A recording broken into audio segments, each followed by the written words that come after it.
CryptoSlo with more crypto games. What's going on, guys? It's another 4th of July. I'm up here at Lake Cumberland, as always, getting ready for the night's festivities. So let's check it out. Alright, so this year I did it a little different. I've got about 32 boxes, and I took my 16K firecracker roll. I divided it into 4 strips. And then kind of what I did was I did a 3, 4, 5, 6 setup, and oh my gosh, there's mayhem out here. So everything will start on this end and travel down there. And then I've fused it. This is a trick I use. I always put extensions on the box because the fuse is hard to see. It's a lot safer that way.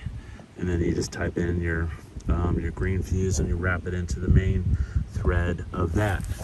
So I basically have that going. Just for time, I put extension bridge fuses because this is about 25 seconds per foot. With a couple boxes on there, and then it goes down, back around, another bridge fuse, and going down. Oh, and we got a bonus 4,000, M4000 on that side. And we walk down to the end, and we've got about 1, 2, 3, 4, 5, 6 mega boxes, another 4,000. Now this is all bridged up. I will probably double fuse this just in case, but should be an awesome show. Maybe about 15 minutes long. We'll see. It's gonna look sweet. Oh shit.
you.